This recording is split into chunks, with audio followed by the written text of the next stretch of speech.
You say free podcast hosting like it's a bad thing. Let's talk about the rise of subsidized podcast hosting as a service.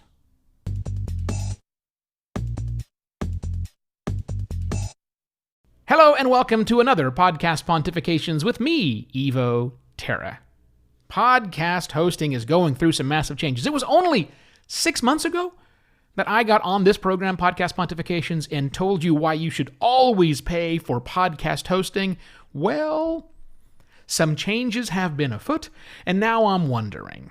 I'm really thinking about the future of that. That's still my current recommendation most of the time. But is that always going to be the case?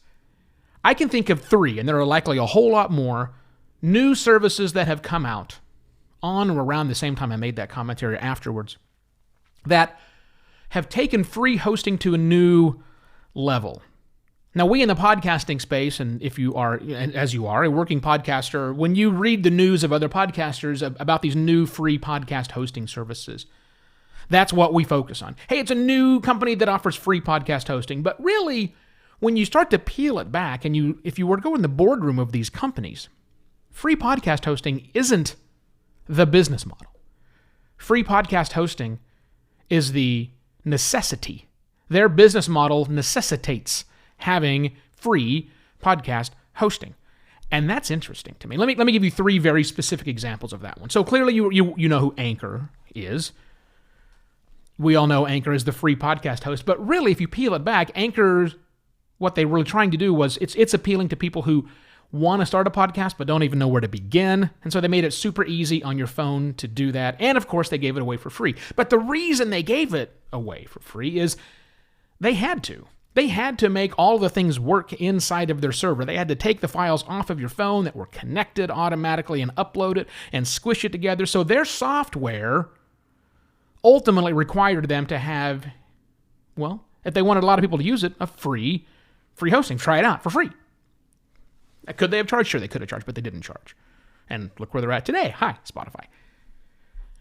Another one is, more recently, that was Substack. Substack is an email service provider, and email is an interesting thing with podcasting because there's complexes.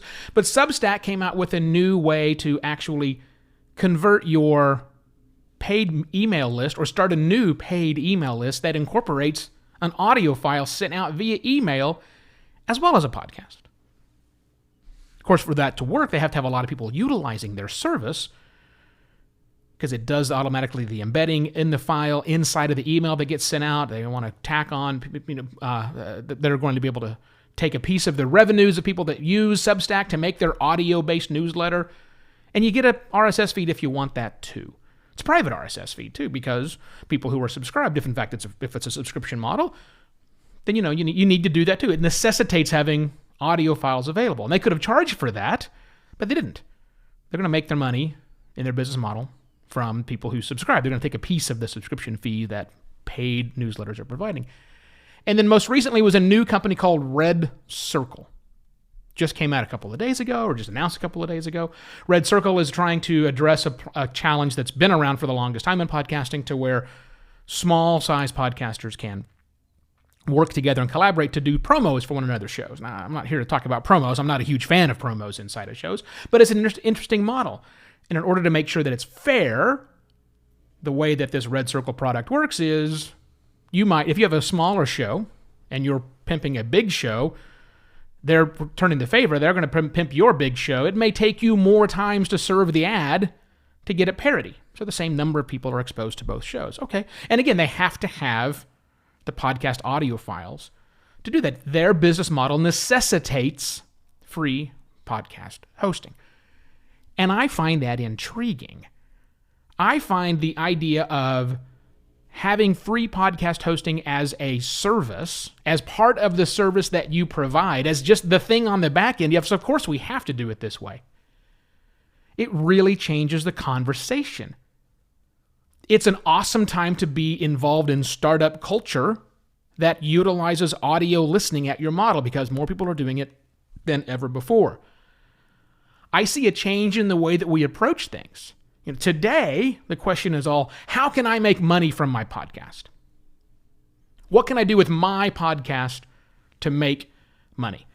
But these new business models that are cropping up, which is a big part of the advancing model of podcasting that I am obviously a staunch advocate for, says that new business models are going to come around. So these new business ventures are saying not those questions, but it's what is happening now that I could leverage all of this interest in this thing we call podcasting, all these new people listening. How can I build a business around that? Not necessarily how can I make money directly from a podcast, but how can I build a business around something that gets people excited, that takes advantage of the people now, wrong way to say that, that realizes that all these people are excited right now about podcasting. What can I do? What can I do with that? It's an interesting way of looking at things. And again, I don't think these companies are hanging their hat on the fact that they do free podcast hosting. I think they have to do free podcast hosting in order to make their business run. Now, I don't think this is an immediate death knell for the paid podcast hosting providers. Not necessarily. And here's why. Podcasting has been around for 15 years, but website hosting has been around for a lot longer than that. And there are still companies that just do podcast hosting. There are plenty of places you can go host your website for free, but if you're a serious business out there, you're not going to go with a free podcast host or even a free website host or even a cheap website host. You're going to go with one that is robust and it's bulletproof and you can rely on it to be up all the time. That makes perfect sense.